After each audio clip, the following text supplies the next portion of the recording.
Welcome to our second session. And in this session, we are going to mostly talk about regional conflicts, intrastate conflicts, interstate conflicts, and some serious issues like drug trafficking and human trafficking in Central Asia and Caucasus. So let's start over quickly and let's stick to the schedule strictly. And our first presenter is Asghar Zeynal Abdinov, and he will mostly talk about the foreign policy of United States with regard to the South Caucasus in the aftermath of the Second Nagorno-Karabakh. So, Asghar, if you are ready, the floor is yours. Okay, thank you very much. First of all, is my voice clear? Yes. Okay. First of all, I want to greet you from Azerbaijan, Baku. It's my pleasure to participate in this event, and I had great thanks for organizing like this event, giving us opportunity to share our ideas, opinions.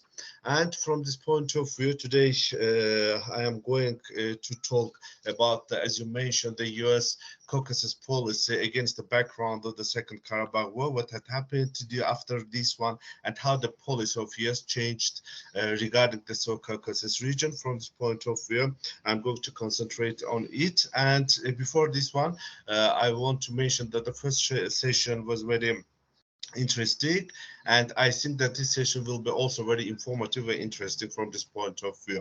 And firstly, I want to mention that after Second Karabakh War, Azerbaijan created an environment which is in turn opened new opportunity for other states to pursue an active Caucasus policy. And just briefly about the background, on the eve of the collapse of USSR, the many conflicts emerged in the territories of South Caucasus region, especially in the territory of Azerbaijan and in the territory of Georgia. And these conflicts opened new and difficult, challenging problems to the states. From this point of view, it was very necessary to solve these problems, to open the new way to develop from economic and political side. From this point of view, Azerbaijan, also Georgia and Armenia tried to pursue an active foreign policy to have the relations with other states, especially one of the main states, one of the powerful states in the world, with USA. And US also pursued an active foreign policy in order to have the good relations with the states, but at the time there was not so a great opportunity.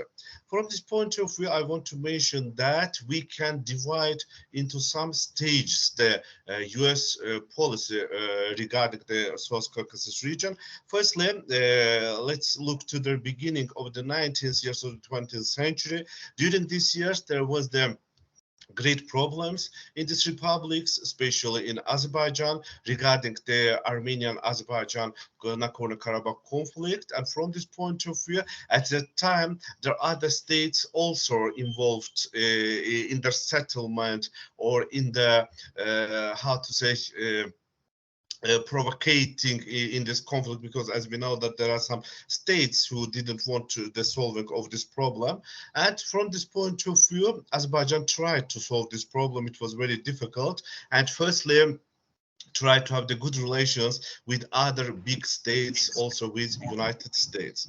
But if we look to the period beginning of the 19th years of the 20th century, we can see that during these years, US especially looked this territory as a theater of influence of Russia. From this point of view, this US didn't intervene strictly to this region. But if we look to the 1994, as we know that the contract of the century was signed, and in the result of this one, the US pursued an active foreign policy after the signing of contract of the century, because it's opened the new opportunity for USA from the point of view providing the energy security in the world. And if you look the period after 1994 to 2000, after 2000, as we know that the main terrorist attacks in the territory of US, the South Caucasus republics, firstly Azerbaijan, supported US in this issue. And from this point of view, the United States started to pay special attention to South Caucasus region in the frame of the security issues. But in 2020, everything also changed in this region. As you know that in the result of the Second Karabakh War, the new environment was established by the men of Azerbaijan, and with the close support of Turkey, Pakistan and other states, Azerbaijan had a great victory over the Armenia. And after the capitulation in 2020, Azerbaijan provided its territorial integrity and also provided the integrity of its borders, which played an important role. And after this one, nowadays, it's very important to rebuild this region. It's one of the main how to say important issues in front of the Azerbaijan, and nowadays our government try to solve this problem.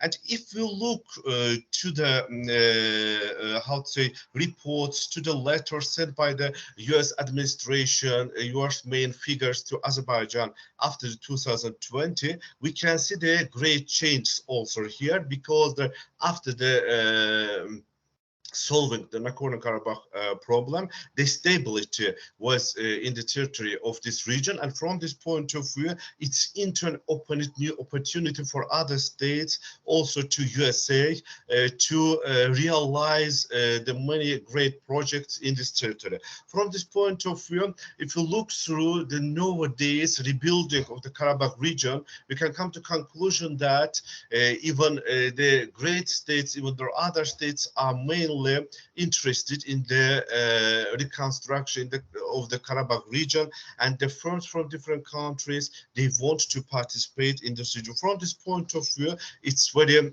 important, and I want to pay attention to the some of the letters by the side of the US administration after the Second Karabakh War, and one of them was addressed to the Republic of Azerbaijan by the US President of Biden in 2020 on the 24th of May. And in this letter, the United States, by the President of the United States, it was noted that the United States strongly supports Azerbaijan's important contributions to the European energy diversification with last year's launch of the southern gas corridor. And this year is a memorandum of understanding on joint exploration of the Caspian with Turkmenistan. We are grateful for Azerbaijan for 20 years of support for NATO's mission in Afghanistan and efforts to combat terrorism. And from this point of view, it's also this letter also showed that changing the policy of the US direct into South Caucasus region. And as we know that in the result of the attack of Russia to Ukraine, the Russia-Ukraine war also began, and it's in turn also influenced to the US policy to this region, because as we know that nowadays one of the main problems is providing the security of the European countries. And from this point of view, European countries, also US, pays special attention to Azerbaijan in providing with energy resources. As you know that Azerbaijan is rich on oil and gas, and it opens opportunities for Azerbaijan to realize its great and huge plans regarding this one. And we must take into consideration that even the US policy in the Caucasus region, the Turkey plays an important role. As you know that Azerbaijan and Turkey are brotherhood states, and nowadays, day by day, year by year, the relations are going upwards. And from this point of view, in 2021, the Azerbaijan and Turkey signed the Shusha Declaration, which was the peak of relations between these two nations, between these two states. From this point of view, nowadays, in all spheres, Azerbaijan and Turkey are going in the same steps, in the same way. And as one of the main allies of United States, also one of the main powers in the NATO, the United States pays special attention to Turkey. From this point of view, in the policy of the USA regarding the South Caucasus region, Turkey plays an important role nowadays. And if we must take into consideration that even um, United States, not only with Azerbaijan in the South Caucasus region, but also nowadays works closely with Georgia and Armenia. And we must take into consideration that US administration nowadays is stepping up the efforts to have the Azerbaijan-Armenia sign a peace treaty and normalize their relations, because it is one of their main issues nowadays. After the normalization of the relations, everything will be more effective from this point of view. And we can see that the meetings between Azerbaijan and Armenia nowadays representatives are also held by the side of the United States. Also, we must take into consideration that United States supports nowadays the territorial integrity of Georgia, as we know that there is also conflicts in the territory of Georgia, Abkhazia and South Ossetia conflicts. And from this point of view, the United States are trying to solve these problems. It's challenging nowadays, as we know, that regarding the policy of Russia, because in some regions of the world, we can see that Russia's provocations policy regarding the conflicts. From this point of view, it's very difficult. But the better way to solve these problems in this way is to solve the balanced policy, just to orient it to one state, to one region, and by the means of this one to solve these problems, it's very difficult. From this point of view, the balanced policy of Azerbaijan help it in the solving of the Nagorno-Karabakh conflict. And we must take into consideration that also Georgia, as you know, that plays an important role as a transit country in the transportation of the Caspian-rich energy resources, and it's one of their main issues which plays an important role in the US policy towards Georgia. But if we look to Armenia, we can see that in the result of the Nagorno-Karabakh problem, in the result of the Armenians' claim against Azerbaijan and Turkey, nowadays they've isolated themselves from the great projects of Baku, Tbilisi, Ceyhan, Baku, Baku, Erzurum, Kars, and other projects. And from this point of view, it's better nowadays for Armenia to pursue like this policy to normalize the relations with Azerbaijan and to solve this problem, because it's very important. And as the United States nowadays is interested in the signing of the peace treaty between Azerbaijan, Armenia, and some states also, I think that the Armenia must use this opportunity in order to solve this problem.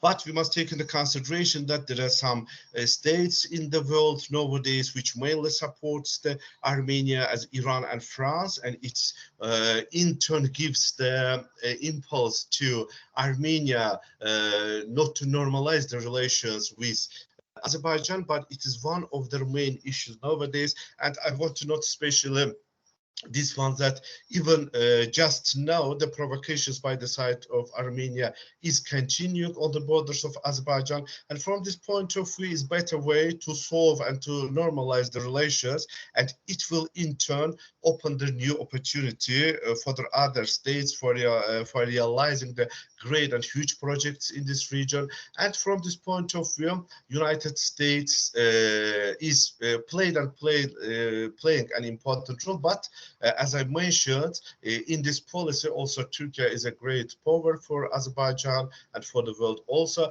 And nowadays the close relations, the brotherhood relations, I think that in the future will open the new opportunity for peace and stability in the region, and also will affect further policy of other states, especially USA, to the South Caucasus region.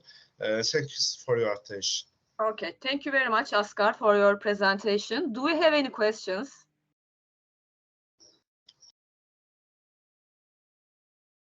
Okay, I have one small question. Well, you have talked about the USA's role in the resolution of these regional conflicts in South Caucasus, but we have also Russia, and Russia always positions itself as the final permanent arbiter in these kinds of conflicts.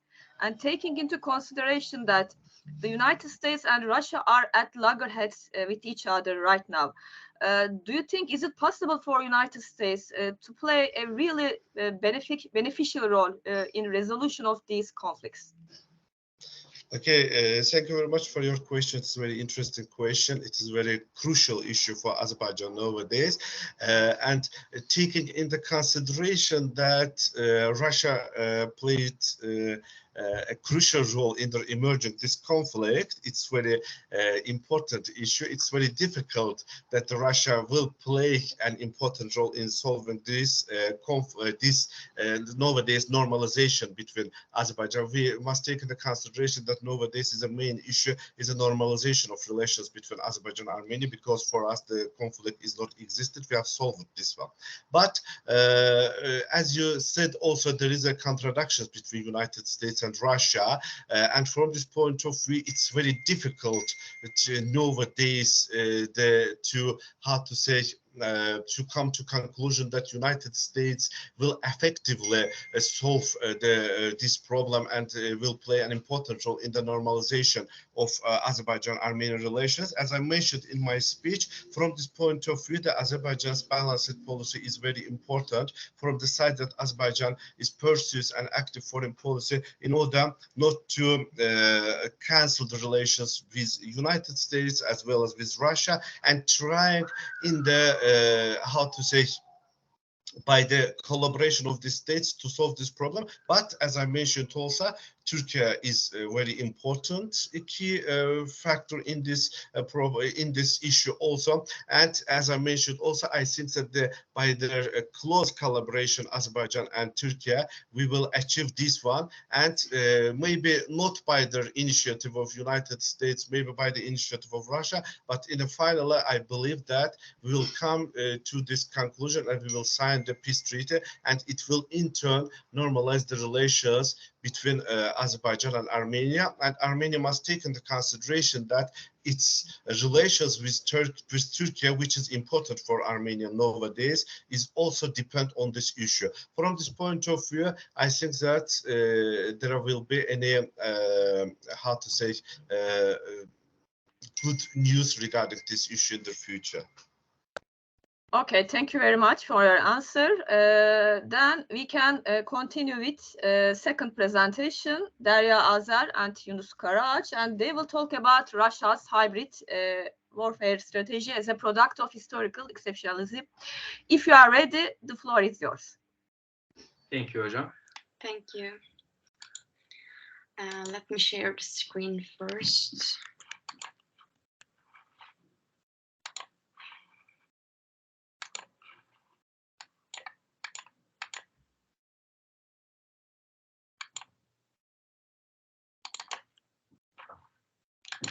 I think you can see our screen. Yes, we can see. Okay, thank you. Today we will do a presentation about Russia's hybrid warfare strategy as a product of its historical exceptionalism. I am Derya Azar, and MA graduate from the University of Bologna in Italy. First, we wish to say thank you for organizing such academic event. A special thanks to Aral Usam. Thank you. Sorry. Okay.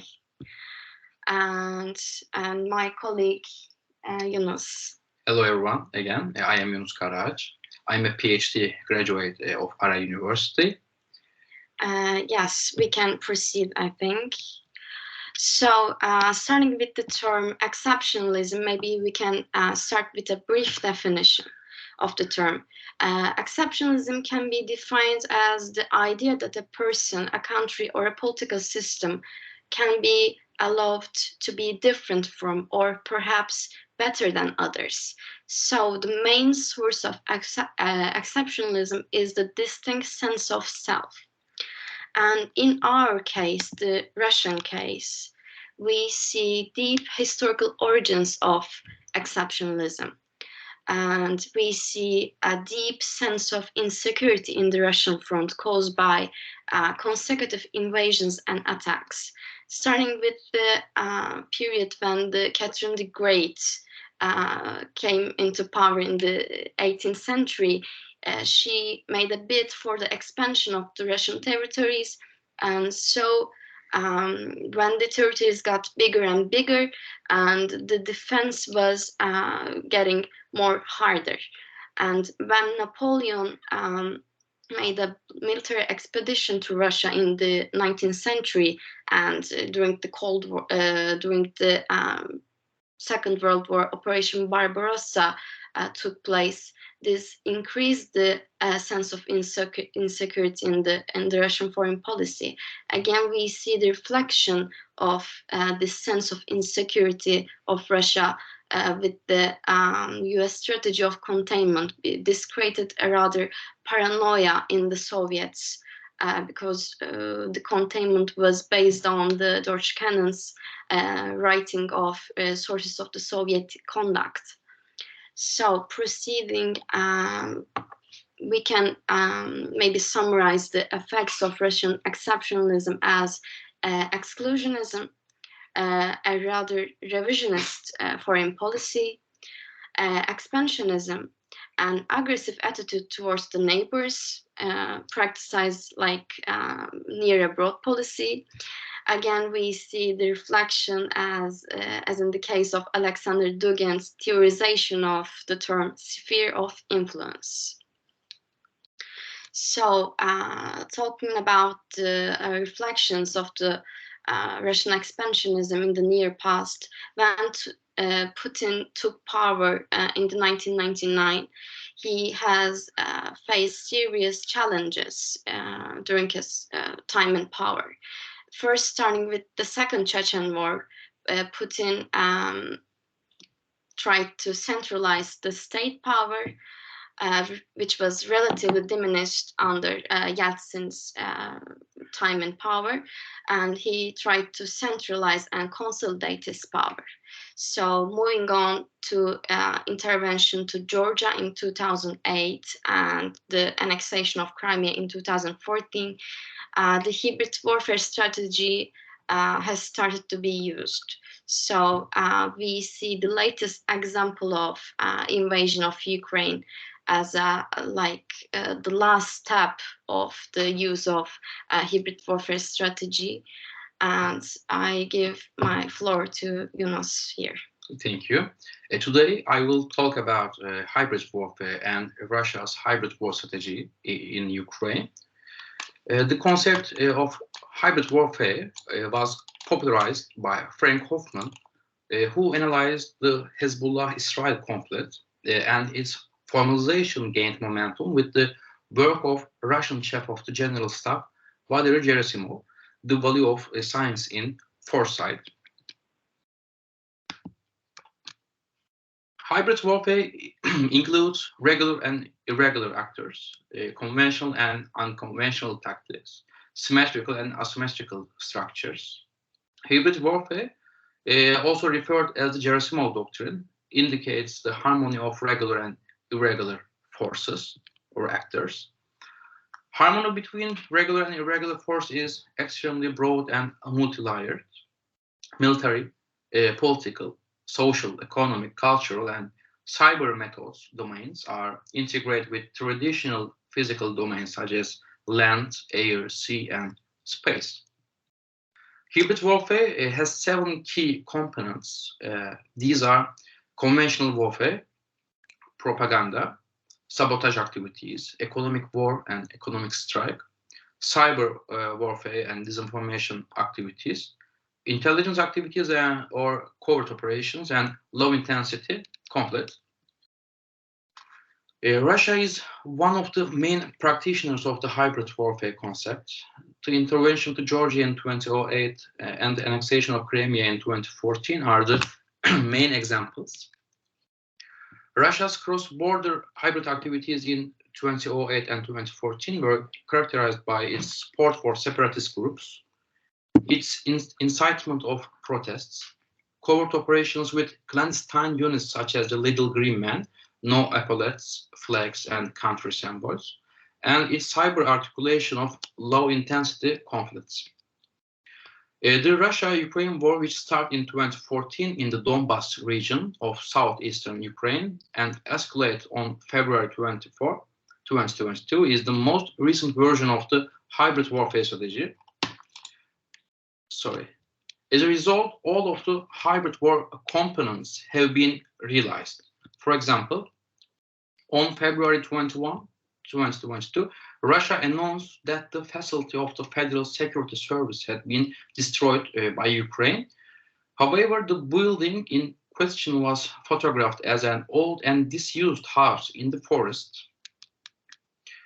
Russia, which assumed the role of the aggrieved party through disinformation activities, recognized the Donetsk People's Republic and the Luhansk People's Republic as independent states on the same day in order to eliminate the injustice suffered. Thus, it has not only waged psychological warfare against Ukrainian society and the international community, but also opened a military front for the invasion attempt, which will embark in a few days. On February 24, the invasion of Ukraine, led by Russian tanks, began. Thus, the conventional dimension of hybrid warfare has been realized. Russia has also carried out several cyber attacks on Ukraine's critical infrastructures and the internet networks of public institutions. During the war, Russia used the oil-gas trump card in the dimension of economic warfare, destroying agricultural lands and interfering in the operation of ports, thereby creating a global regional food and economic crisis. Neo-Nazi paramilitary groups took part both on the Ukraine side and on the Russian side, deepening the scope of covert operations. Lastly, the presence of legionnaires on the ground, including the private military company Wagner, has also been at the forefront. So, to conclude, maybe we can highlight something here. First, starting with the historical exceptionalism of Russia that had created a rather expansionist and revisionist tradition in the Russian foreign policy, and we see the latest example of such revisionist approach as the invasion of Ukraine in the last year. So the main instrument for this latest Russian expansionism is the strategy of hybrid warfare, and we see the use of such strategy earlier in Georgia and Crimea. So we can maybe talk about a cumulative continuation in this aspect. And all of the components of the hybrid warfare approach have been realized and improved by Russia step by step. All regular and irregular forces and actors were integrated into this strategy within harmony. The question of whether the Russian military approach will succeed, of course, will be determined by the upcoming process. And our presentation is finished here. Thank you for listening to us. Thank you for listening. Thank you very much. Thank you very much. Do you have questions? Dear participants, do we have questions? Then I will again ask you a question. I want to ask you a general question. Are there any similarities or differences between the US exceptionalism and the Russian exceptionalism? Because, you know, in the USA version, we have the Manifest Destiny, we have the Monroe Doctrine. Maybe Monroe Doctrine is kind of similar to Near Abroad Doctrine in Russia, but what do you think? Yes, I believe I can answer that question because the foundation of US is such an especially exceptional case, maybe we can say, because US is rather a newly founded country in contrast to Russia, because Russia has a long, vast like history behind. But I think that the exceptionalism of Russia is based on the idea that Russia has to expand in order to survive. But in the US case, we see no such thing. In the US case, we see a rather isolationist approach in its like exceptionalism. So we see the realization of such idea in the Monroe Doctrine as well. But in the case of the Russian exceptionalism, we see an expansionist and I think a rather paranoid approach towards the neighbors. So I believe I can answer your question like that. Okay, thank you very much. Okay, thank you very much for your presentation, both of you. Then we can continue with our third presenter, Shahinda Hesam. We will again talk about Russia, but this time Turkey also comes to the scene, Turkish-Russian cooperation conflict in the Black Sea region and the South Caucasus region after 2002. So, Shahinda, if you are ready, we can continue with you. But we have the presentation at hand right now. Okay, if you are ready, let's continue with you. Thank you. Good afternoon.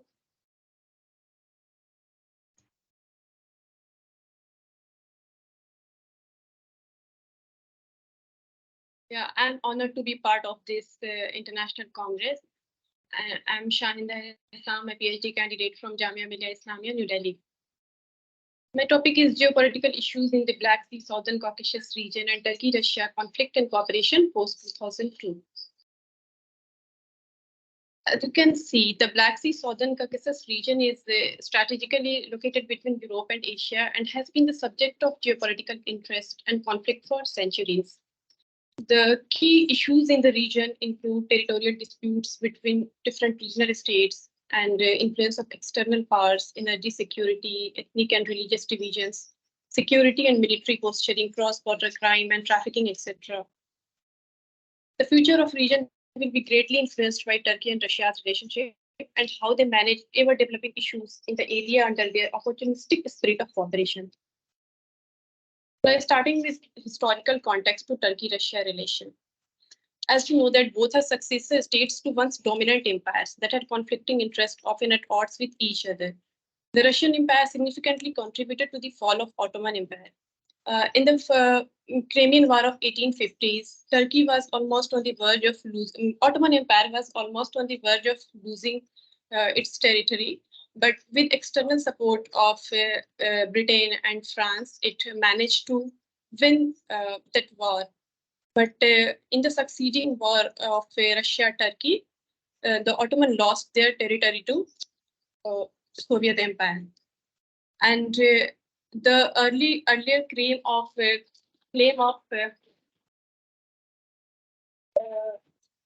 USSR over straits in that region put Turkey firmly in Western grip. And also during the Cold War, there was conflict between these two countries. Turkey participated in NATO's efforts to limit the USSR. But there was cooperation also between these two countries. Soviet supply of gold and armaments in 1920 and 22 was among the key factors for Turkish success in their war for independence. There was also tacit support during 1974 Cyprus crisis, when Turkey realized that US has no interest in Turkish, US is not going to support Turkish interest. Then Russia supported tacitly. Also, Soviet support to Turkey with industrial plants and economic aid was among the key factors of Turkish success. And we will, in this paper, we will analyze some major issues in the post-2002 era.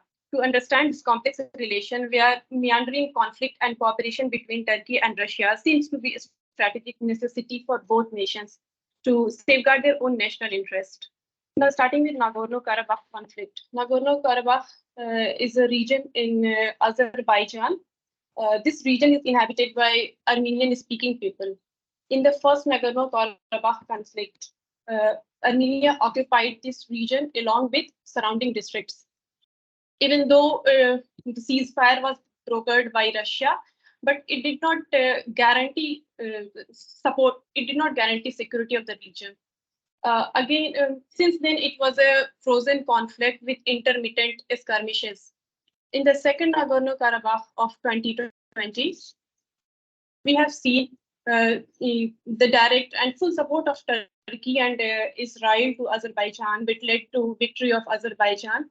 On the other hand, Russia did not overtly support Armenia in this conflict. That was one of the major cause of Armenian loss in this conflict. It is alleged that since Armenia did not supported Turkish Russian occupation of Crimea in 2014, that is why it did not get support of Russia in this Armenia Nagorno-Karabakh conflict. In spite of winning big, Russia prevented Turkey from capitalizing on its win, allowing their access only in the joint peacekeeping center. Even though Turkey was willing to boot camp in the newly recaptured region, but Russia did not allow Turkey. Also in Georgian territorial disputes, Abkhazia and South Ossetia. These regions are part of Georgia, but inhabited by pro-Russian people. When there was conflict between Georgia and these pro-Russian people, Russia supported these groups, like Abkhazia and Ossetia. Turkey has vocal presence of North Caucasian diaspora and an ongoing economic and energy cooperation with Belize. From the 1570s, Georgia's Ajara. Ajara is a region here, Ajara, yeah. Ajara was in the structure of Ottoman Empire, which Turkey lost to Russia in Russian-Turkish War of 1877-78.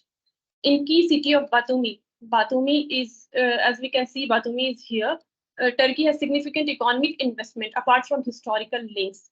So that we can see the conflicting interest of Russia and Turkey in this region. In spite of its reservation in Georgia, Turkey abided by 1936 Montreux Convention and denied passage to US warships in the aftermath of August 2008 war, trying to balance its working relation with Russia. Since there is a conflict between Turkey and Armenia, this region works as a major transit route between Turkey and Russia and other Central Asian countries, Caucasus countries. In spite annexation of Crimea and the 2022 Russia-Ukraine conflict, Crimea, once a vassal state of Ottomans and later won by Russian Empire, became part of Ukraine in the second half of the 20th century under Soviet leader Nikita Khrushchev. Crimean Tatars have traditionally been close to Turkey, hence annexation of Crimea by Russia in 2014 caused significant strain in Turkey-Russia relations. In the long historical context, Ukraine represents a barrier to Russian influence in Turkey. Turkey has unambiguously criticized Russian action in both Ukraine and Crimea. However, it has not participated in any sanction against Russia and has been key mediator between Russia and West. It has tried to both keep an independent foreign policy to safeguard its economic and strategic interests, which is closely linked with Russia. It has provided critical support to Ukraine military efforts, including its tested drones like TBT drones and other military hardware like unmanned aerial vehicle. Influence of regional and external powers in this region is very important. Russia has historically considered the region as part of a sphere of influence under its near abroad policy. And it considers its exclusive right in former Soviet republics. It typically views former Soviet republics as a region in which Russia has exclusive rights. Turkey has also sought to enhance its presence and increase its influence in the region. It particularly does so through its relationship with countries like Georgia and Ukraine. And Turkey was also among the key states which brokered the grain deal between Russia and among Turkic-speaking population in the South Caucasus. United States and European Union have also sought to enhance their presence through initiatives like Eastern Partnership. China, through its Belt and Road Initiative, seeks to play a larger role in the Black Sea region. There are also issues of energy security and energy partnership. The region is of significant importance in terms of energy resources and transportation routes, hosting several oil and gas pipelines. We can see here Nord Stream pipeline, which connects Europe to Russia, and again Turkish Stream pipeline between Russia and Turkey. The Russian economy relies heavily on energy exports, as it supplies about 35% of natural gas and 30% of oil demands to European Union. And it accounts for a major portion of its federal budget. For Turkey, the Blue Stream pipeline and Turkish Stream pipeline have enhanced Turkey's access to Russian natural gas, contributing to its energy security and its aim to become key energy transit hub. These are the pipelines, Turkish Stream pipelines and Blue Stream pipeline. For Turkey, the Blue Stream pipeline have enhanced Turkey's access to Russian natural gas, contributing to its energy security and its aim to become key energy transit hub. With Akiyu nuclear power plant, Russian cooperation provided Turkey with nuclear capacity, which the Western nations were not very keen to cooperate on. And for Russia, it was a good business opportunity. Transportation corridors, like North-South transport corridor between Moscow to Mumbai, aimed at enhancing trade and connectivity in the region. Additionally, there have been joint infrastructure projects such as Baku-Tbilisi-Sihan oil pipeline and Baku-Tbilisi-Kars railway, which have enhanced connectivity and economic integration in the region. These have contributed to regional integration and economic development. Ethnic and religious division. The Black Sea Southern Caucasus region is home to various ethnic and religious groups, which often lead to tension and conflicts. We can see these areas. Like these areas are inhabited by Kurds. It consists of Turkey, Syria, Iraq, and some parts of Iran also. Separatist movements and ethnic clashes are seen in conflict in Chechnya, Nagorno-Karabakh, and from Kurd separatist group plague the region. Russia has been Kurds' patron for more than 2 centuries, motivated primarily by the desire to use them against its adversaries in broader great power games, while Turkey considered Kurdish separatism as an existential issue. Turkey, on the other hand, wields significant power in Russia's Muslim-dominated south, which contains elements of separatist and Islamist ambition. These are the regions of Russia, and inhabited the regions marked by red are inhabited by Muslim population. As we can see here, 95% Chechnya Muslims resides in Russia.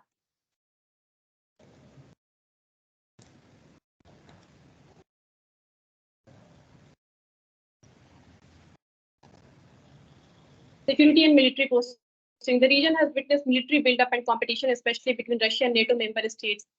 Russia, the main military power, is willing to make use of its hard power and scenarios such as Crimea and Donbas region in Ukraine, Abkhazia and South Ossetia in Georgia and Nagorno-Karabakh in Azerbaijan. Turkey has been collaborating with nations to develop its own defense needs, including close cooperation with Ukraine for much needed engines for its drones and next generation fighter jet TFX. NATO still remains key security for Turkey against any Russian adventure with Turkey in foreseeable future. Cross-border crime and trafficking is also one of the major key issues in that region. Because of a weak state structure in Georgia, we can see this problem. The drug trafficking and human trafficking, arms smuggling are prevalent in the region, as it sits close to source of illicit drug, that is Afghanistan, and main market Europe. Groups like PKK raise most of its funds from drug trade. Similarly, regions under weak control of states like Georgia, Armenia, Azerbaijan became hub of transnational crime. It is increasingly becoming a route for South American cocaine and illicit trade of small arms in presence of little cooperation between nations in the region. Factors like weak state structure and economic recessions, as I said, that followed collapse of Soviet Union has contributed to these crimes. Now, in the conclusion, we can say geopolitical issues interact and intertwine, create a complex web of challenges for the countries and actors in the Black Sea, Southern Caucasus region. The Turkey-Russia conflict and cooperation in the Black Sea post-2002 have been influenced by a range of geopolitical factors.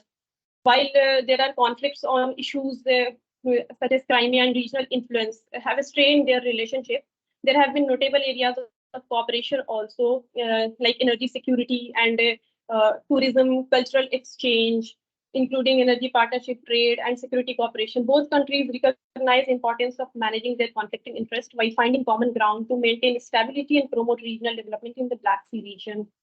As Karl von Clausewitz has said, war is a continuation of politics by other means. Both nations believe in use of hard war and military means as much as use of diplomacy. The region will continue to witness high-pitched diplomacy. Turkey's tough balancing act reflects its desire to protect its own security interests, ensure stability, and enhance its regional influence. Thank you. Thank you very much for your presentation. Do we have questions, dear participants? Okay.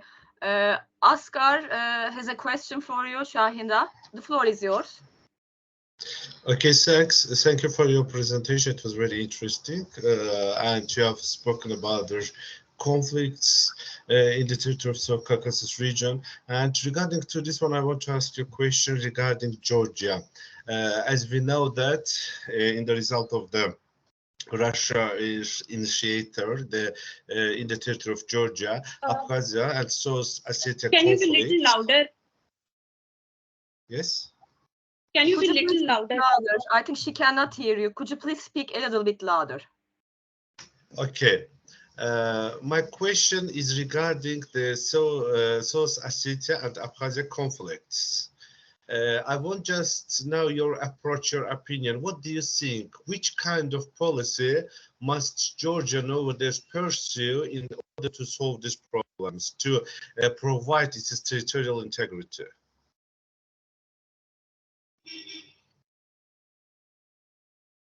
Territorial integrity between Russia and Turkey? No, Georgia, I think. He's mentioning about Georgia.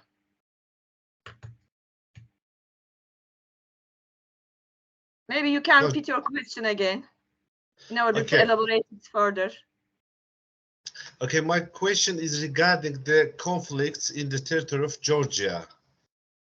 I want to know what's your approach, your opinion regarding this one. How do you think, which kind of policy Georgia must pursue in order to solve these problems, to provide this territorial integrity?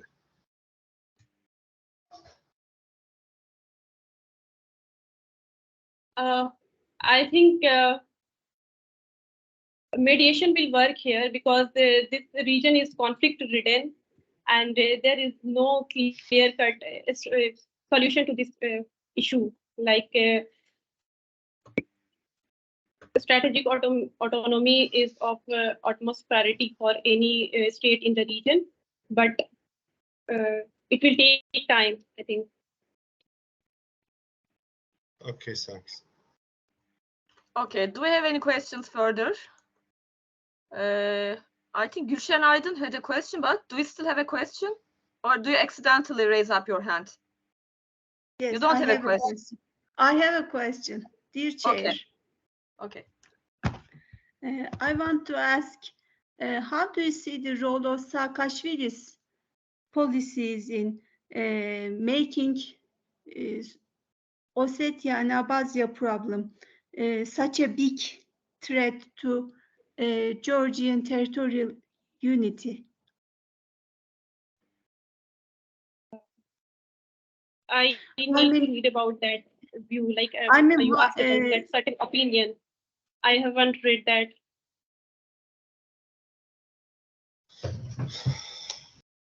I just wanted to emphasize Saakashvili's role in antagonizing Russia, in inciting decay. Saakashvili. The former president of Georgia. Mikhail Saakashvili, the pro-European, the pro-NATO president of Georgia. I think Gülşen is mentioning about him. And yes.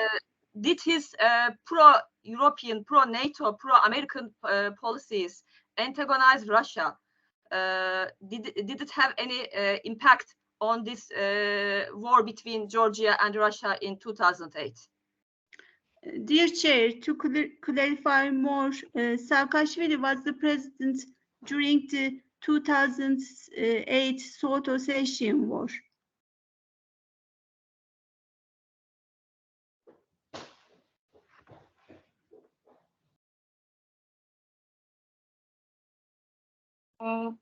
I need to read more on this topic, I guess. I have no clarity on this issue.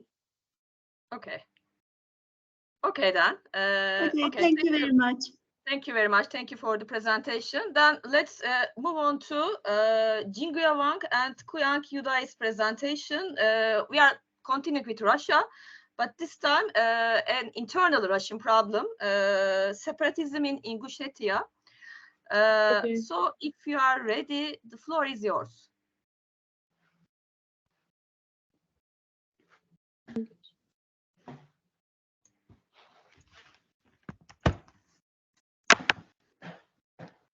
I think we don't have our guests right now. Just a second. I'm checking the participants here.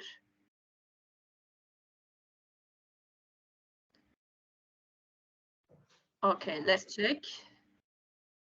Okay, then we can continue with the next presentation, and then after they are ready, they can participate. We have Sima Baidia. Do we have Sima Baidia here? Then we can continue with your presentation, which is about Taliban's Afghanistan.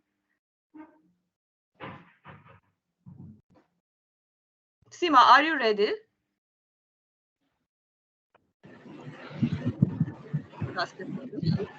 Yes. Yeah, you are ready. Yes. Okay.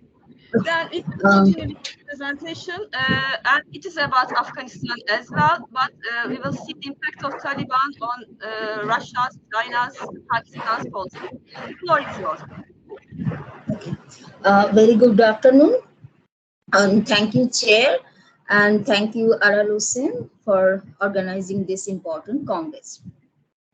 The title of my paper is Kaleidoscopic Strategic Political Scape in Taliban's Afghanistan 2.0, Deep Impact on Central Asian Region.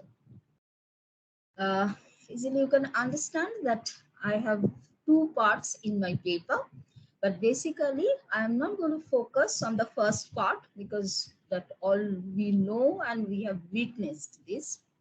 So I'm just skipping the first part, that what happened in Afghanistan and how Taliban for the second time took power, and it happened like a blitzkrieg.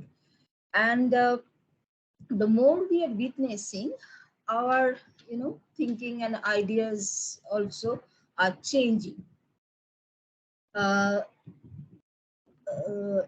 outside the region, with a lot of anxiety and fear, we witnessed that Taliban took over in Afghanistan. But after almost 2 years, it is going to be 2 years, we see that things are more stabilized, and it's not spreading in other regions or in other countries. Okay. Now, I must confess that when I was thinking about this paper, and I wrote the abstract and the paper I am writing, it seems to me that it is more of a hypothetical ideas or the hypothetical analysis, I must confess in the beginning. Having said this, that in my paper I said that this Afghanistan's takeover by Taliban, it has a deep impact on the Central Asian region. It is not because of the Central Asian region is in the close proximity with Afghanistan, so of course it will have a deep impact on this politically, economically, and in many ways. Having said this, I wanted to focus on the Central Asian region and all the Central Asian countries, even if I am not from that region, I must say. After the fall of USSR, we have seen that the Central Asian countries they got independence, and they started their new journey. Now, in this, why this, this Taliban's takeover in Afghanistan for the second time, it has impact not only politically but otherwise also, because in the post-Soviet space, especially the post-socialism period, what we've seen that it has undergone a lot of changes in terms of religion, that is Islam. Earlier during USSR time, we have seen the space of religion of the Islam. It was in the private domain. And in the post-Soviet space, what we have seen, it is in the public domain. So in that way, we have witnessed the reversal of religion, or the reversal of Islam from, once it was public domain, then it was again private domain, then now it is again in public domain. Now, why we are talking about this Afghanistan's impact, changing Afghanistan's impact on Central Asian region? Why I'm talking about religion?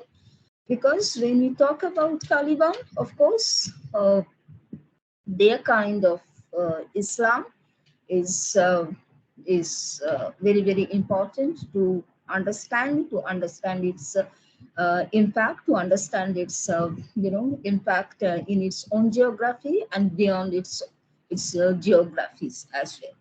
In Central Asian region, what we see that it has many vulnerabilities, okay, that I'll be discussing later. But so far, Islam is concerned, that we understand that Islam is not a monolith, and it is a proof of it that across the Central Asian, West Asian region, we see the different kinds of Islam.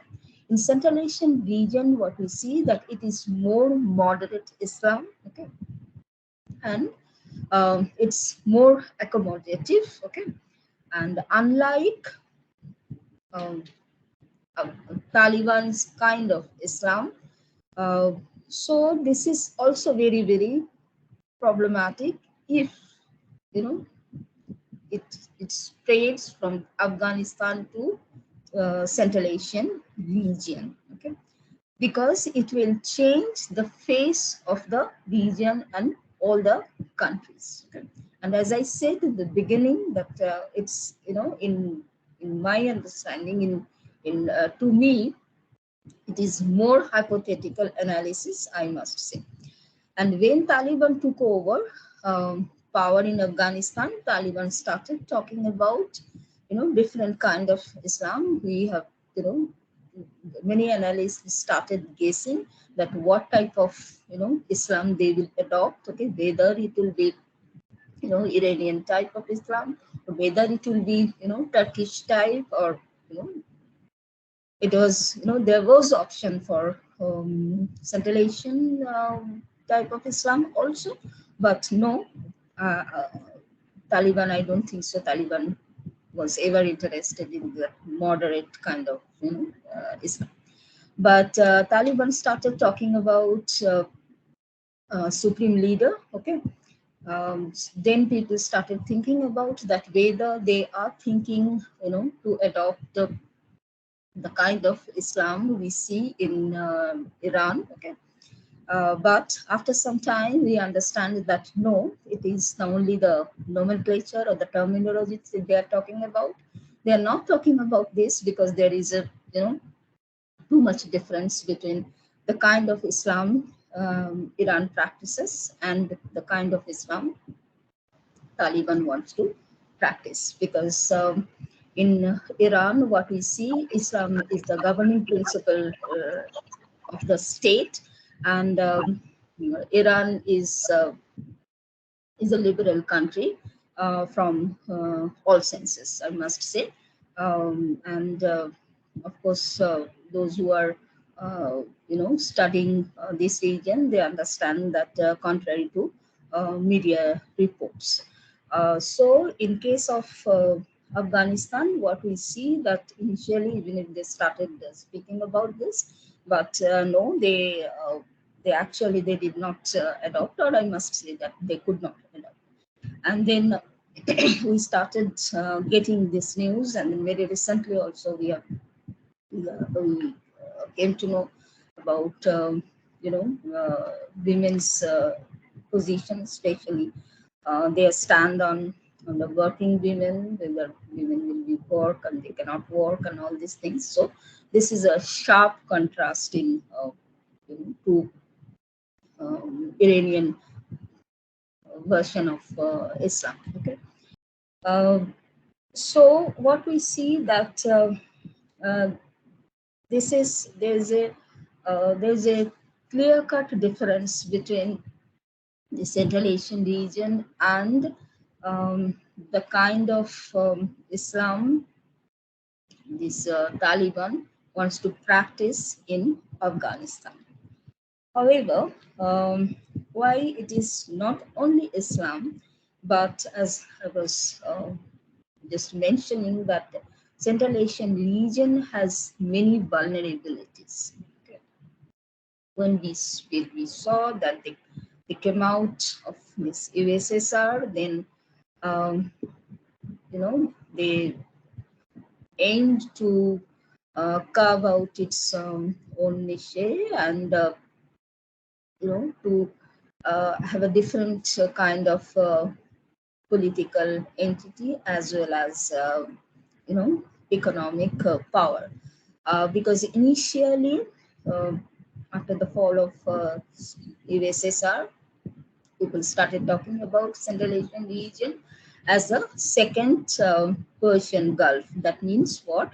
That means that this region is full of energy. Okay, it is we can say that it is equivalent to the energy-rich Persian Gulf. But after some time, when we started analyze, they started calculating that how much energy this region has. Okay, and I'm telling, when I'm talking about the region, I'm talking about all the Central Asian countries. Then we came to know that it's not that all the Central Asian countries do not have oil and gas. Some countries, they are rich. Okay, like for example Kazakhstan, Uzbekistan, but not all countries are not energy rich. And what we see that contrary to initial euphoria and the belief that what we have seen, this energy reserve in this region, especially the Central Asian region, it's not much.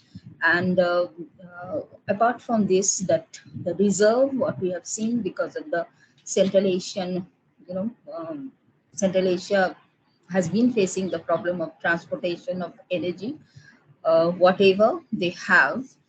So in that way also they were not able to establish themselves as a energy superpower, I must say. So apart from this energy angle, what we see that other countries, so far its economy is concerned, okay, in the Central Asian region, this state of the affairs, so far as economy is concerned, it's not very, bright. Okay, and to put it in perspective, I must say that they are struggling economically also. Okay, so these vulnerabilities are very prominent. Apart from these religious and economic aspects, politically, we see that they have their. I'm not discussing individual countries, politics or the polity, but what we have seen that politically also this region has been facing problems. Okay, it's not as a region per se, but individual countries, because of in many countries what we see that regime is in power for decades. Okay, so in these countries, what we see that so far is its politics is concerned. Okay, there is a difference between the state and the streets.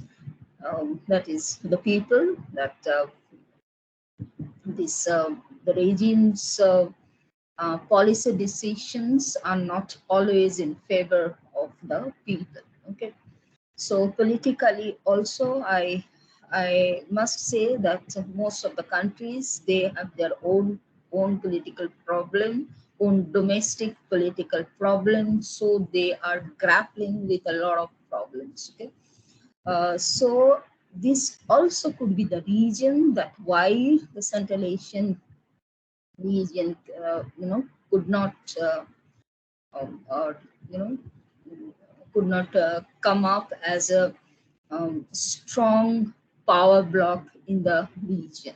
Okay, because when they came out of the USSR, people expected that they will come out, the Central Asian region, all these countries, they will be together, and then they will come up as a power block. But actually, it did not happen. Okay. Now, when this is the scenario, politically, economically, and otherwise also, I'm not talking about this HDI and this GDP growth rate and all these things. It's not very hopeful scenario, I must say. So when this region has been grappling with a lot of its own problem, then if something happens, okay, or not only happens, something had happened in Afghanistan, then of course this fear is there that it should not spill over to their region.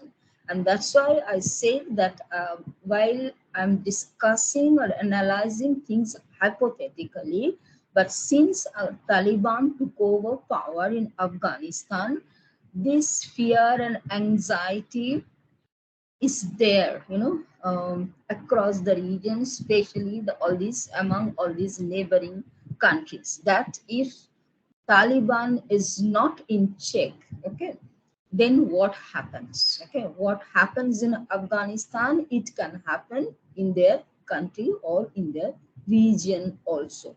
I think that sense of insecurity, that sense of anxiety, mm, are leading these Central Asian countries to have regional meetings with Taliban one after another, because what we have witnessed that since Taliban took over power in August, since October and afterwards, continuously we have seen that Afghanistan, Taliban, and then Central Asian region, all the Central Asian countries, then China, then Russia and Pakistan.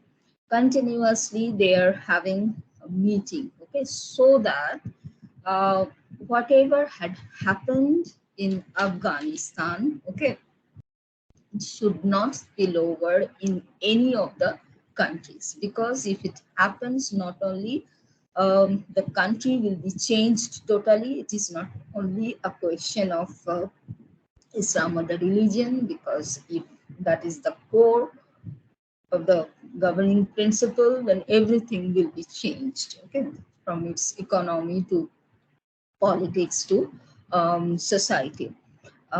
So far what we have seen, it is going to be 2 years.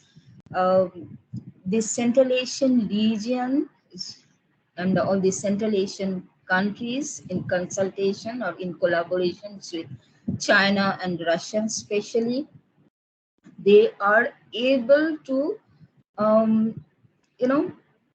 checkmate Taliban in Afghanistan.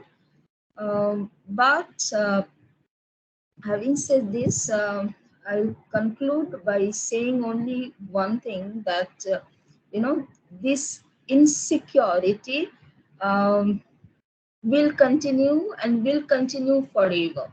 So, Central Asian region, all the Central Asian countries have to be engaged with other parties along with Taliban to maintain the status quo, to maintain the stability, and to maintain peace in the region. Thank you. Thank you very much for your presentation. Do we have questions? Do we have questions? Let me ask one little question, Sima. How do you see the extent of competition between Russia and China in Central Asia? Russia is the old patron. China is more strong economically, but we know that China usually invests in the mining sector in these countries, and there's some kind of grievances against Chinese methods while trying to find some precious metals in these countries. There are protests. So how do you see the extent of the competition, rivalry between them? Okay. I think, there will be competitions, and China is not going to leave any space for Russia. Okay.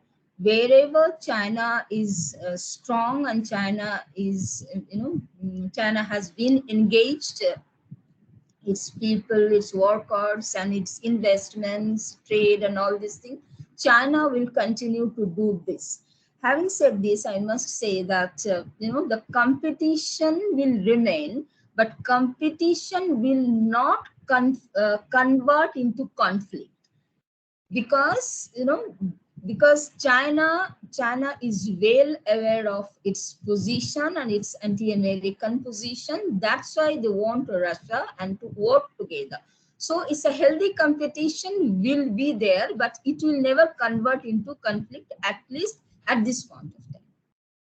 Okay, thank you very much for your answer as well. Okay, then let's continue with our next presenter. Is Dinka available? The next presentation about organized crime issues in Central Asia, in South Caucasus. Oh, Dinka is ready, I think. Okay, the floor is yours. Okay, thank you. I will try to put up my presentation up there. Okay. Just a second. Can you see the presentation? Yes, we can see it clearly. The floor is yours. Okay. I would first like to thank y'all for letting me present and to be a part of this, and especially thanks to the committee for organizing such a wonderful event. And so my topic of the paper that we'll be submitting is drug trafficking as a threat to regional security in Central Asian Caucasus. And so this is the content, I hope you can see it, of today's presentation. And so firstly, like the introduction, I'm from the previous presenters, I guess you got the topic that Afghanistan obviously is a big exporter of opium and heroin. And the Central Asian countries and the Caucasus region are extremely affected by this because of the continuous drug traffic, which destabilizes transit routes by exacerbating corruption. It also increases social impacts of drug abuse as well as strengthening terrorist organizations. And through these drug trades linkages to terrorism, it is also a threat to security in the basic sense of the military sense of security. So like the traditionalist view is that the state is the only actor and that military threats are the only possible security threats. So even in this very specific and very basic issue of security threats, drug trafficking can also indirectly and directly affect it. And drug trafficking, if widespread, can cause instabilities to countries affected, and doing this through corruption, terrorism, and societal effects. And as we can see, this is Afghanistan. And as we can see, the drug trafficking that originates in Afghanistan really travels all across the world.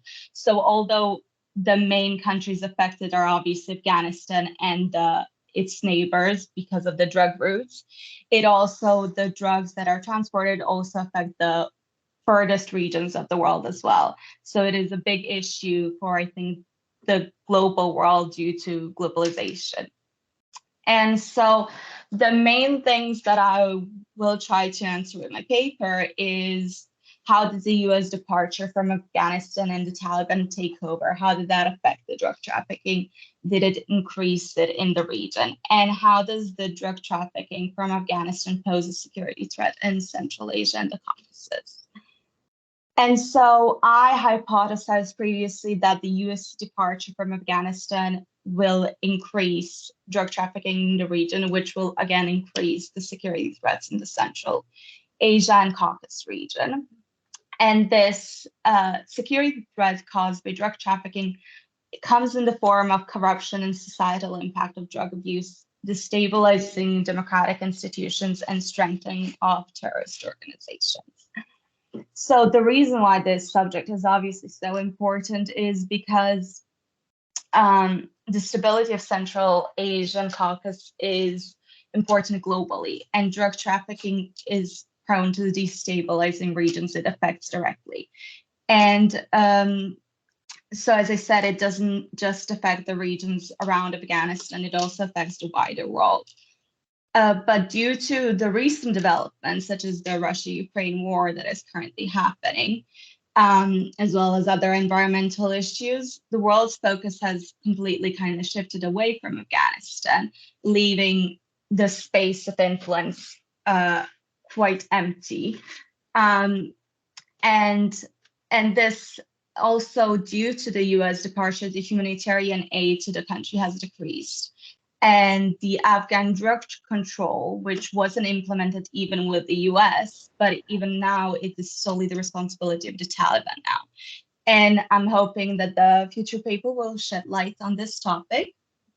And so I'm more of a liberal school of thought, and although this is kind of like a soft security issue, it does kind of overlap with the hard security issue, definitely through the terrorist organizations in the region. And in many ways, these hard and soft security issues reinforce each other.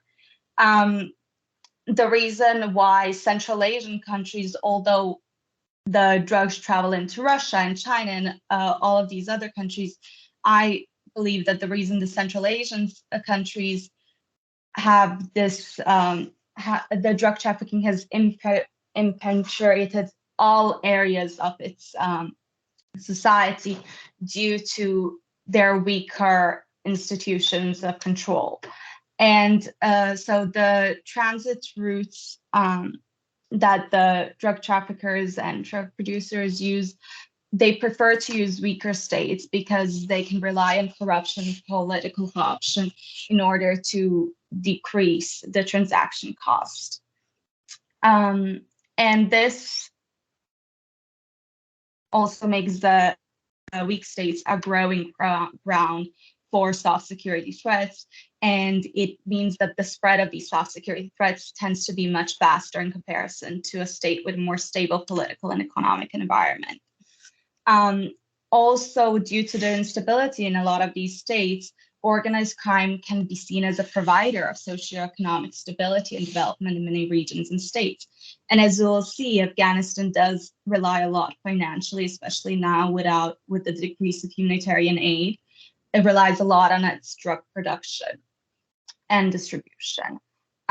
So even the most ordinary people, it doesn't have to be huge political figures, rely on the business of drug trafficking. And so this could also lead to military threats to the governments in the region if certain things change, and obviously the organized crime enterprise does not agree with it. And it is ultimately in the interest of criminal organizations to not have those strong states in their route. And it is in the interest of the governments of the weak states to secretly condone drug trafficking because that is where their money is coming from as well. And so far in April 2022, the Taliban, after overtaking, they proclaimed a ban on cultivation of opium, poppy, and all narcotics. However, it was not accompanied by eradication of the 22 bumper crop of poppy fields, so the ones that were to be harvested later. The eradication started to be implemented from this season, because obviously ordinary people also rely on this cultivation. Therefore, if they implemented it straight away with eradicating previous poppy seeds, they would have met fierce resistance. And due to this, and the latest data that we have is from 2022, and since the Taliban takeover, there has been actually an increase in drug seizures in neighboring countries. And there has also been an increase in production. However, as I pointed out, they couldn't really implement the ban completely in the previous year. So the newest aerial images that we kind of have today do show that there is a considerable decrease of the opium cultivation area. And the corruption and direct involvement of government officials in Central Asian states strengthens the drug trafficking network, which increases economic, political, and social instability in the country. And here you can see, since the Taliban came back to power, you can see the opiate seizure events around Afghanistan. So amongst its neighbors, and there has been quite a few seizure events. And so, as we can see, there has been also a 32% increase in opium cultivation and opium production in the last year, so in 2022. However, I think the newest data might show a different picture, the data from this year. And with that comes a different sort of problem, because the people of Afghanistan, the ones who rely on the production and selling of drugs, and they have already started, there have been reports that they have already started kind of selling their houses and stuff. So it becomes another unstable situation in the region, because there could be a very big outflow of refugees into surrounding regions looking for work. Furthermore, however, I would like to also point out that during the American occupation, because the Taliban prior to 9/11, when they were in power in Afghanistan, they did this exact ban, and it worked. It worked for around 2 years, but then obviously the takeover happened. Experts today claim that it would have fallen apart, but we don't actually know. But during the American occupation of Afghanistan, actually the drug enterprise completely proliferated, and today it's so much bigger than it was prior to the American occupation. And so it is difficult to say currently whether it will be successful, the ban, and if it is successful, will it bring other risks that I mentioned, such as the outflow of people from the country and famine and all these other risks that come with it.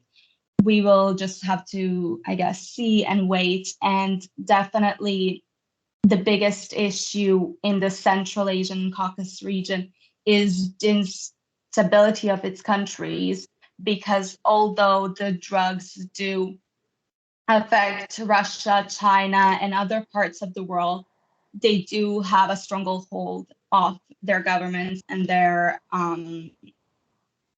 goal.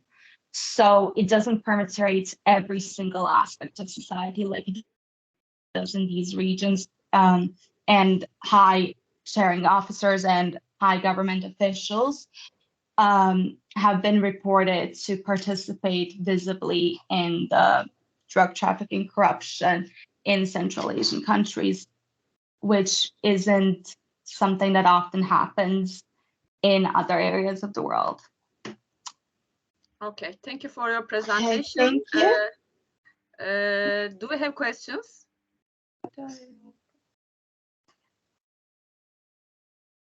Okay, let me ask a small question again then. Yeah. Are there any cooperation mechanisms between, for example, Afghanistan and Iran in order to handle this drug trafficking issue, or between Central Asian countries and Afghanistan, Central Asian countries, Iran and Afghanistan? Are there any multilateral mechanisms in order to cope with this issue? There are the Central Asian countries and the organizations like the Schengen one. But as previously was stated, Taliban doesn't really have like a government position in the world. So I believe that there are organizations, and obviously prior to the Russia-Ukraine war that is happening currently, there was pressure on preventing the drug trafficking from Afghanistan. But I do not think Afghanistan has been recently directly included in this because a lot of the countries don't recognize Taliban as a recognized government. As I think prior presenters before me did state that Taliban hasn't really been properly described. Yeah. Okay, thank you very much. Okay, Thank then you. we will move on to Sumrut Reka Sahtı.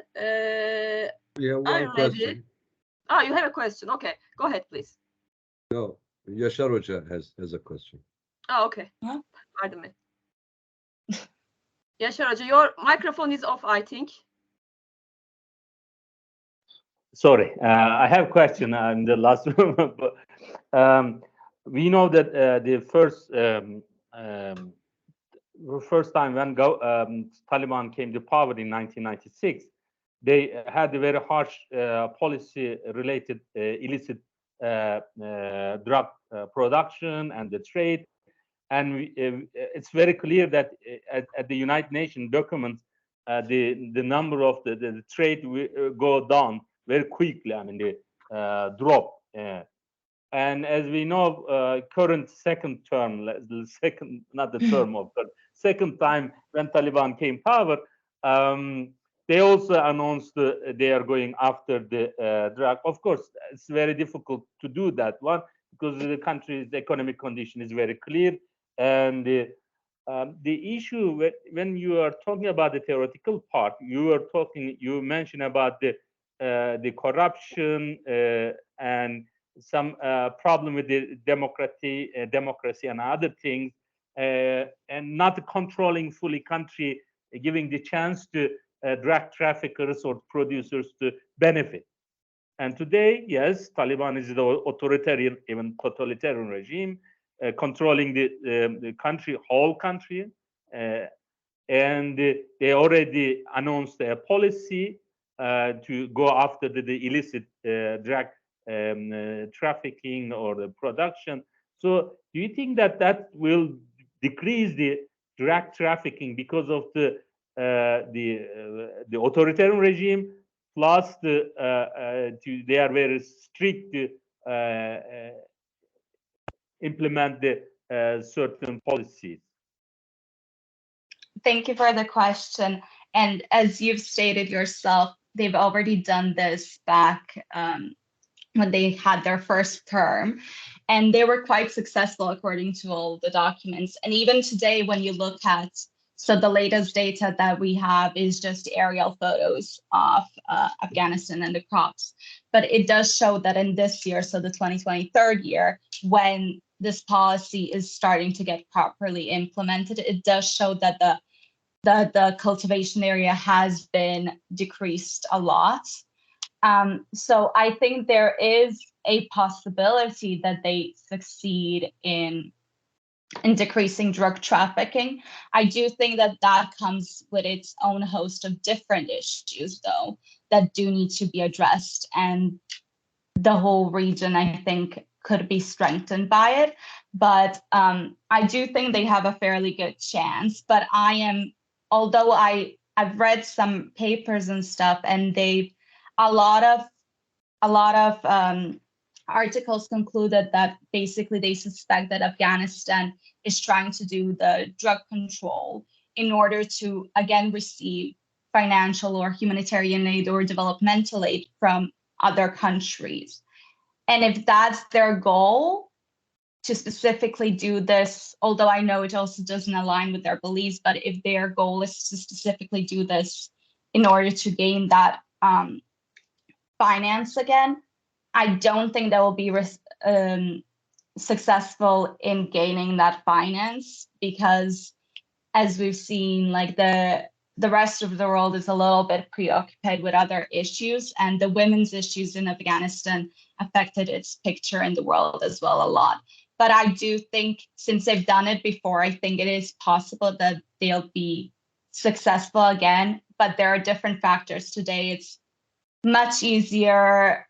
Everything's globalized. The banks are different. And Afghanistan, I think, is more restricted as well and under harsher sanctions as well.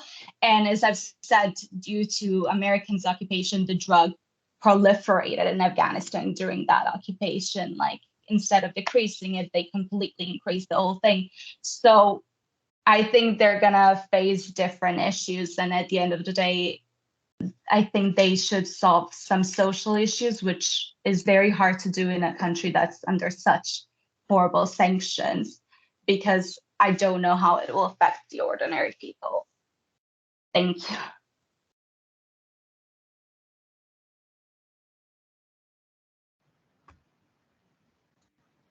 Thank you. Okay. If you do not have any further questions, let's continue with our last presenter, Sumru Treka. Are you available?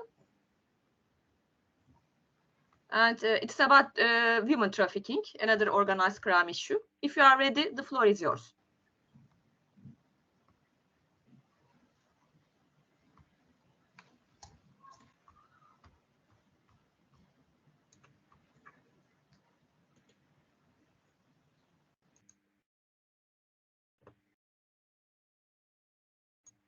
Your microphone is closed.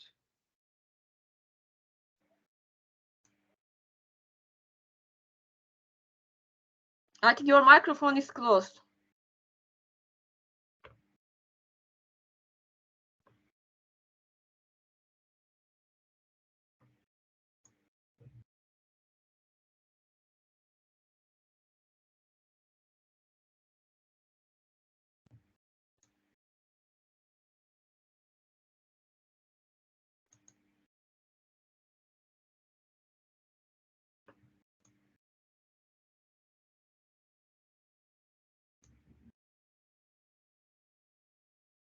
No, we don't hear you. We cannot hear you, unfortunately.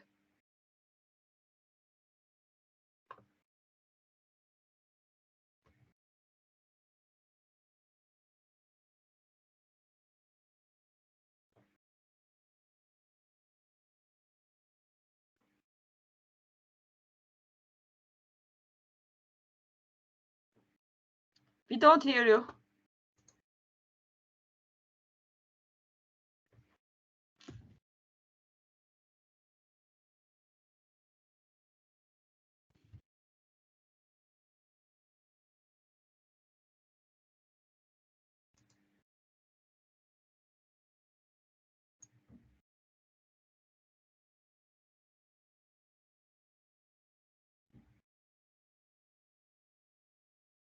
Okay, we can do it like this. We had another presenter. They couldn't connect due to technical difficulties. If they are available right now, they were from China. We can continue with the presentation, and then we can come back to you. So, are you available right now? Okay, and your paper was about separatism in Ingushetia. If you are available, we can continue with you, and then we can finish with Sumru Treka. We can change the order that way. So, are you able to connect? I'm sorry, my camera can't use the. Do you want to hear? Do you want to PPT? We hear you right now. We see the presentation, so you can continue. Oh, okay. Good afternoon, everyone. I'm come from School of Political and International Relations and University. My duty has some urgent business, so he can't attend this meeting. The topic of my article is separatism in Ingushetia, history, present, and challenges. And as we all know, Ingushet and Chechen share a common history, similar culture, language, and living habits. So the conflict between Chechen and the central government should be highly similar to the conflict between English and the central government. But in 1992, English clearly declared itself part of Russia when it separated from Chechen with no clear separatism traditions. However, the outbreak of conflict between Ingushetia and North Ossetia failed separatism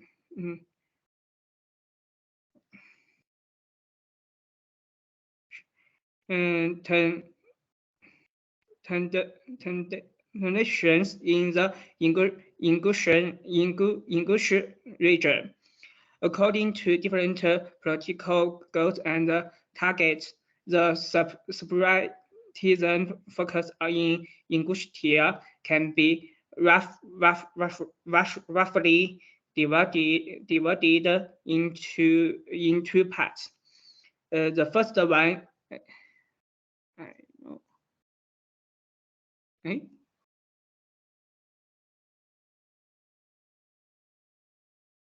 my single is not good. The first one is the issue of separatism arising from the territorial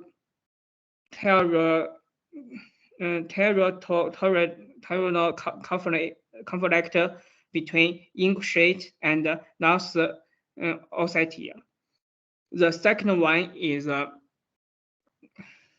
between Ingushet and Chechen. Both North Ossetia and Ingush are autonomous republics under Russia. They have some administrative level and do not belong to each other. Ossetia have a similar history to Chechen and Ingushetia. In 1992, Ingush tribes enters the disturbed region of Pro-Grandi, sparking bloody clash. Moscow sent troops to establish order, and the English were expelled from the disputed area. For a long time, North Ossetia had close relations with the Central than any other republic in the North Caucasus. North Ossetia is one of the most one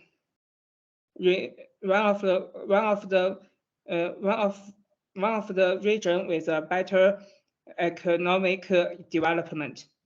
In 1992, the bloody conflict between North Ossetia and Ingushetia caused tens of thousands of Ingushetia to flee North Ossetia, which directly triggered the separatism tension of Ingushetia. and Chechen leader Kolarov and Ingushetia leader Yevkulov sent a swap on September 2018 agreement. Kadyrov, based on the 1934 Soviet map of the Soviet Union and some other documents, believes that the Sonzensky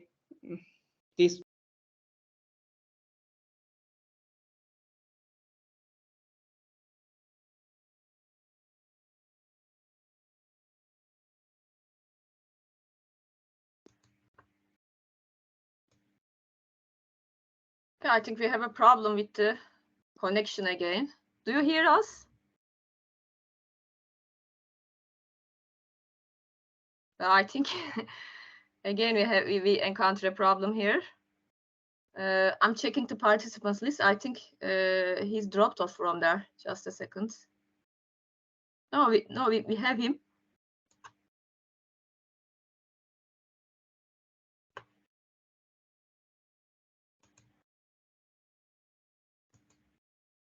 But your microphone seemed to be closed off. If you hear us, could you please turn on your microphone again?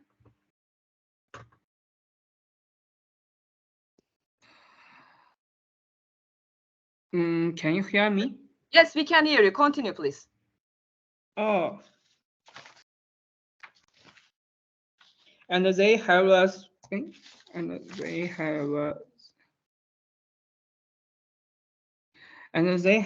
three demands.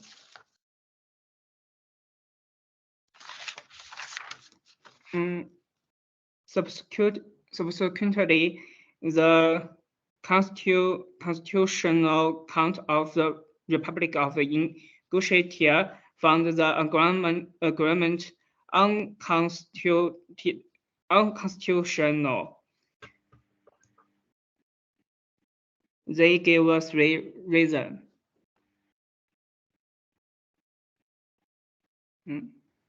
There are also political elite who have become the leader of this dispute. This political elites has a common feature. Most of these people have higher education or belong to the elite class, and most of them were born in the 1960s.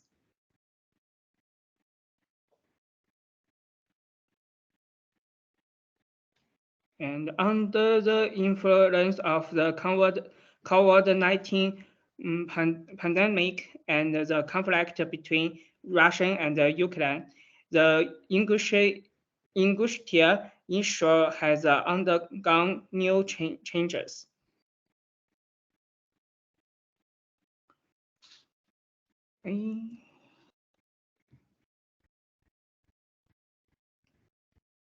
Terrorism is a long-standing problem in the North Caucasus region, and it will also become one of the factors that breed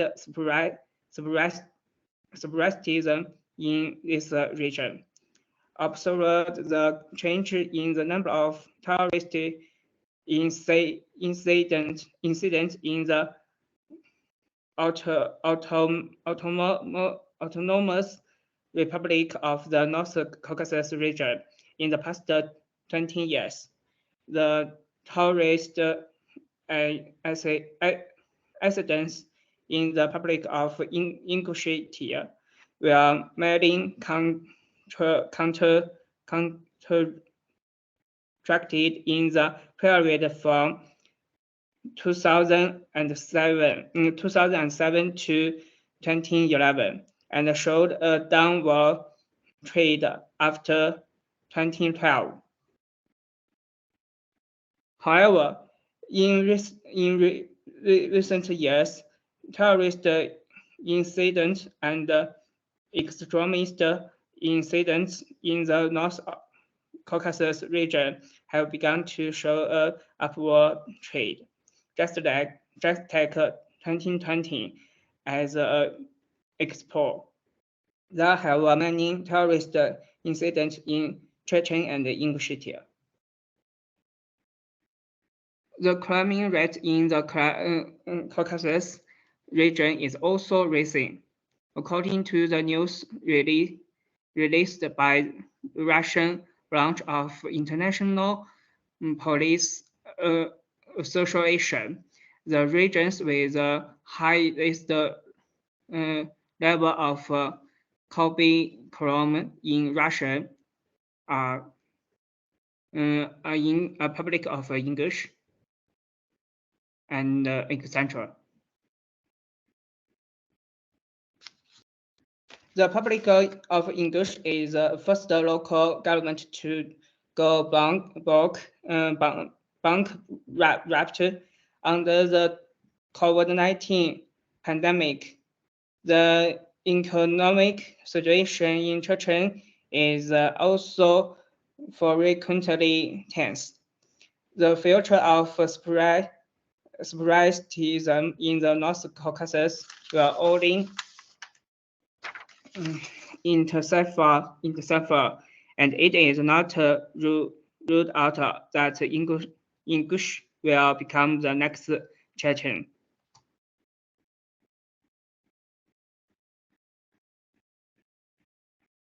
And in the foreseeable future, the problems of Ingushetia will generally have three development traits.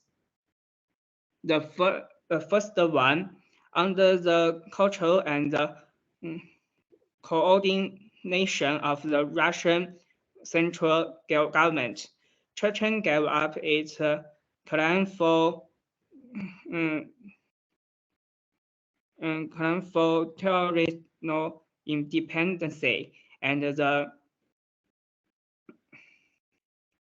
and the conflict between Ingushiate and North Ossetia will also resolved. Moreover, this method will spread in the North Caucasus region, and it is possible to measure the inter-Caucasus region into an autonomous region, and the internet land conflict will be alleviated to the greatest extent. However, judging from the correct situation and the behavior of various actors in history, this possibility of its situation is relatively low. The second one, the conflict between Chechen and Russian, the conflict between North Ossetia and Ingushetia, and the conflict between Chechen and Ingushetia are at a standstill, but it does not mean that the problem has been resolved. The conflict will resurface in the future. Although under some stroke and influence, the separatism issue in Caucasus region may not experience significant ups and downs, which may not have researched the source of outbreaks. If it is impacted to the cancer extent, or if there are extreme serious problem in Russia. And the third one, the correct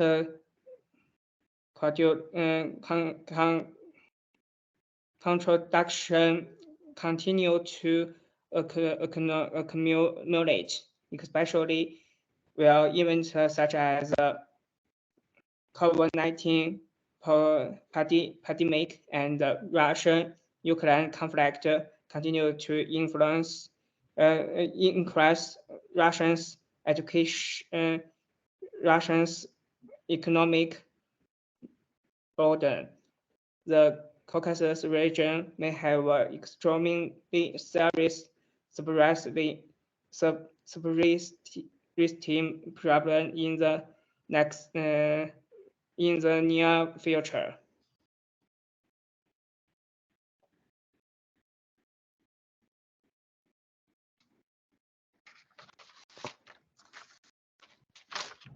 Sorry to intervene. I think we are kind of running out of time. So is it possible for you to summarize your last slides?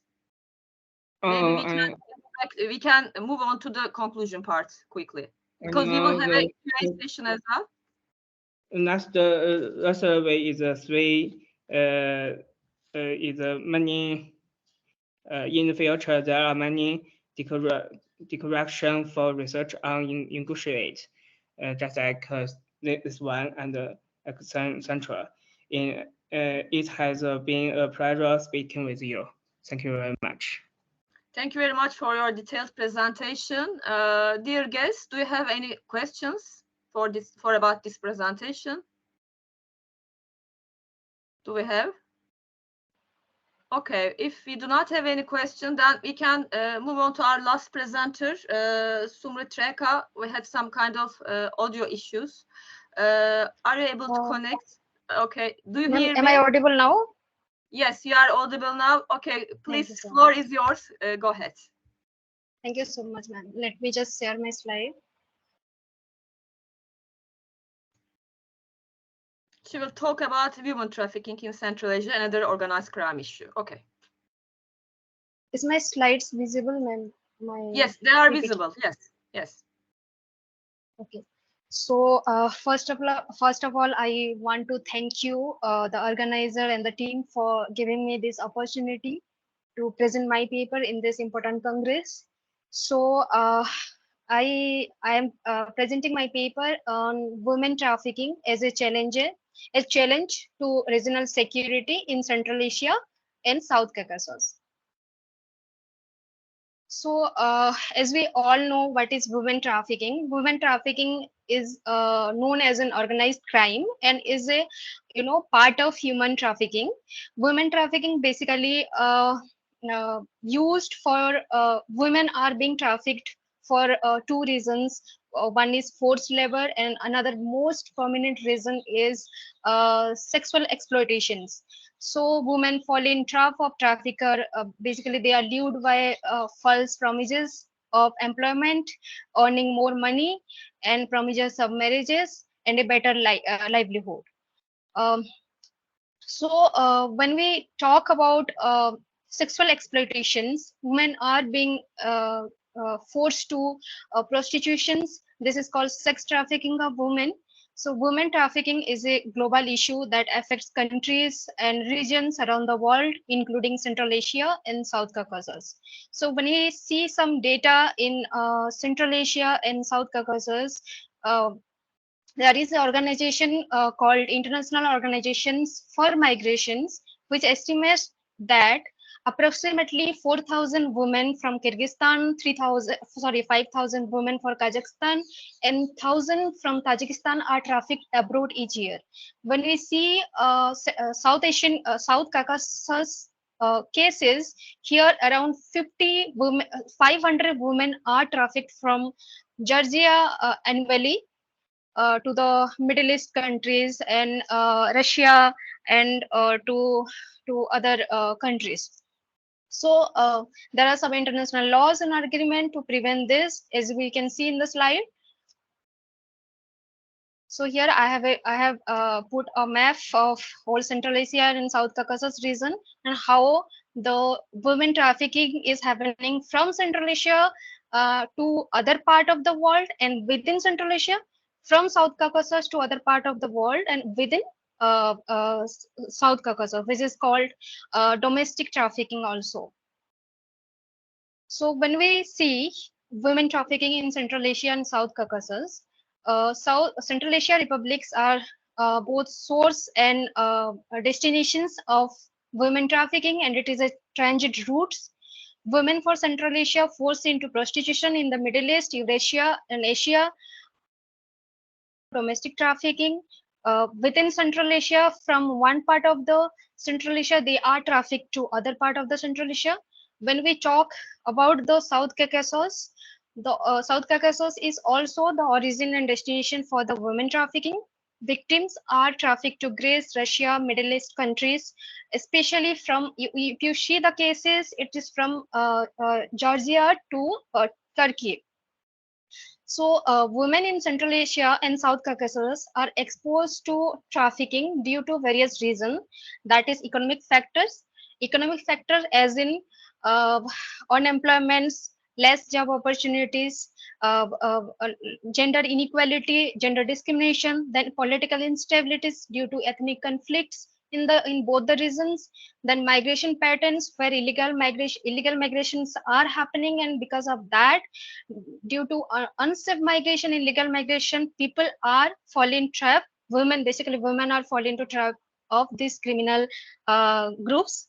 Then demand for cheap labor and sexual exploitation also play a role for the women trafficking, and cultural factors like social stigma. When victims get escape from being trafficked, and when they are returning to their own country, they face many social stigma, which further enhance women trafficking. So what I saw, the main reasons of women trafficking are impoverishment and lack of sustainable livelihood, weak governance, economic infrastructure, corruption, ethnic conflict, and declined status of women in both the regions. So these are the data I have found from International Labour Organizations, International Organization for Migration, and there is a organization called Counter Trafficking Data Collaborative, where they have shown how from Central Asia to, and from South Caucasus, how the women trafficking is happening to other part of the world, where from Central Asia to Russia, within Central Asia, USA, Middle East country such as UAE, Libya, Israel, Syria, Saudi Arabia, and Turkey. When we see the cases from Azerbaijan, Armenia, Georgia, it is also flowing towards Russia and Middle East countries. So then South Caucasus is a destination from Philippines, Ukraine, Uzbekistan, and other part of the Central Asian countries.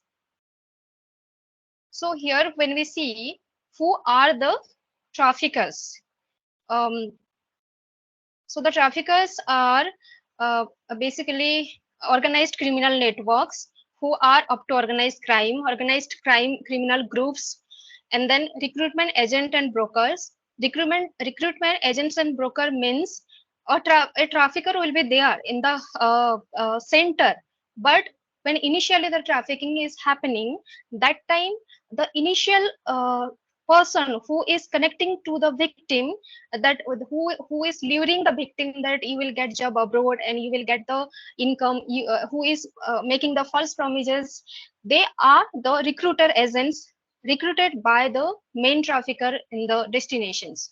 So when we see local facilitator and transporter, these are the people who are helping women trafficking to be trafficked to the destination countries. And then corrupt officials, they are taking bribes, and they are keeping them silence in this issue, and they are helping somehow to enhance this women trafficking, to carry out this women trafficking. So and other things are other traffickers are criminal exploiting vulnerable individual who were previously into trafficked, who were previously being trafficked, or into forced prostitution, or into forced labor or sexual exploitation. They are later on, because society is not accepting them because of social stigma or some economic instability, they have to again becoming a trafficker. Then the relatives and acquaintances who use the trust of a person and they make the false promises. So what are the legislation and laws Central Asian and South Asian countries has made to combat trafficking of women? South Caucasus countries also made the legislation. So these are the legislation that you see this women trafficking and human trafficking as a crime in criminal codes of Central Asia Republic, South Caucasus, in their criminal code. Then Central Asia Republics has a law on fight against trafficking in person. But similarly, South Caucasus also having the law. Then this country, Central Asian countries and this South Caucasus, they have some of them rectified and some of them accede to the UN protocol to prevent, suppress, and punish trafficking in person, especially women and children in some different areas. So despite all these laws and legislation, there are shortcomings that Central Asia and South Caucasus is facing to combat this women trafficking. They are facing issue in identification of victims, investigation techniques are less, then prosecution of traffickers is not reliable, and there are no assistance to victim. Then, as I mentioned earlier, corruption and official complicity in trafficking. The law enforcement officials and judges are accepting bribe to drop cases. Then there are also corrupt law and justice system where the main reason individual did not seek assistance from or report to authorities.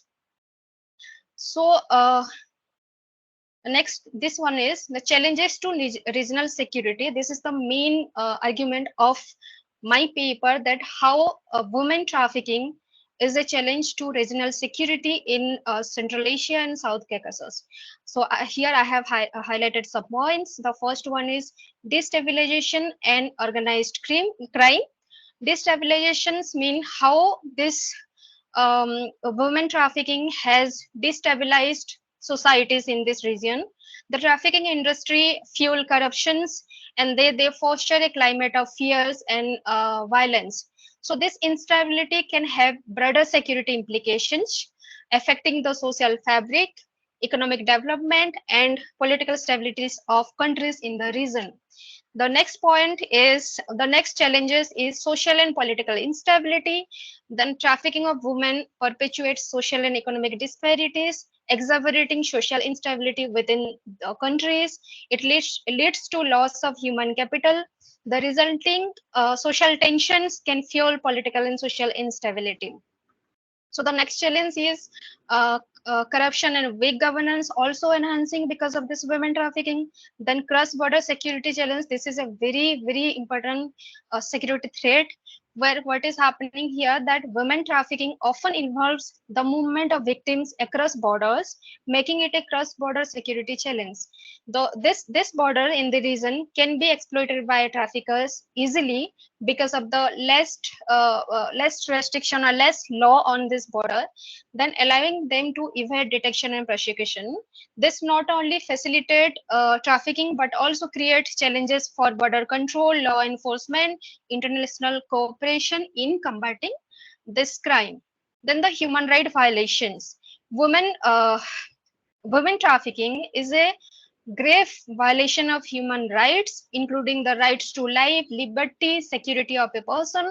The exploitation and abuse endured by trafficked women result in severe physical and psychological harm, violation their fundamental rights. Such human rights violations undermines the stability and security of the affected individuals and communities.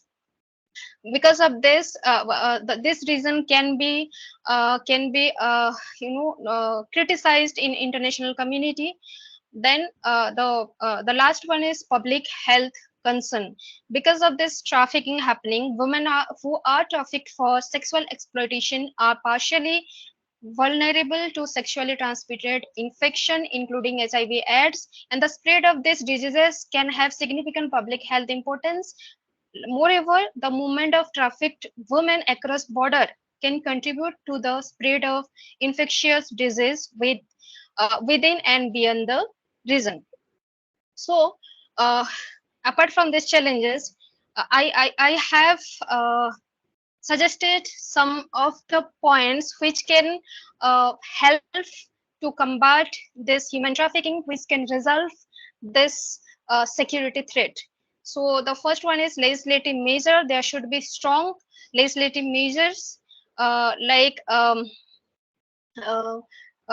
there should be strengthening legal frameworks will help deter trafficker and ensure justice for survivor. Awareness and education is very important because raising awareness about the danger of trafficking and educating vulnerable communities will help to reduce this issue. Then economic opportunity is very important because this is the main reason why women trafficking is happening. Women are going abroad, so economic opportunity should be there. Gender equality should be provided, and women should be empowered economically, politically, socially. So apart from that, strengthening border control mechanism and enhancing the capacity of law enforcement agencies should be there. then law enforcement agencies should get the training to identify the victim. There should be regional cooperations, like there should be supports for victims and rehabilitations for victims when they are coming back from the country and they are escaping from this issue. So the most important thing which is I found and from my research is that the research and the data are not available widely on this. So there should be a continuous constant, there should be constant research on this, the numbers of trafficking is happening, and there should be data monitored. Then the most important suggestion I will make here is that regional cooperation to combat trafficking. All the countries in this region, in Central Asia and then South Caucasus, should come together, and they should have some together mechanism to combat this trafficking along with following international standards and agreement. Then lastly, all countries who are involved in this trafficking, like the sending countries, the receiver countries, or the countries who are playing the role as a transit route, should continue their effort to crack down on organized crime. So I conclude with all this suggestion. I welcome here all the comments and suggestions and questions. Thank you. Okay. Thank you very much for your presentation. Dear guests, do we have any questions? I think we don't have any. Thank you very much for your contribution, for your valuable contribution to the second session of our Congress. Now we will continue with our third session, which will be moderated by Assistant Professor Selma Şekercioğlu Bozacıoğlu. Selma Hocam, shall we do a break or do you want to continue? I don't know. I think we can ask Ali Hoca about that. Just okay. Ali Hoca. Ali Hoca, shall we give a break or shall we continue? Yeah. Generally, we give a 10-minute break for the recreation. It depends on you. Okay, then I think it's 3:30 is the perfect time for start the last session. Yeah. Okay. So we are waiting you all again here after 13 minutes.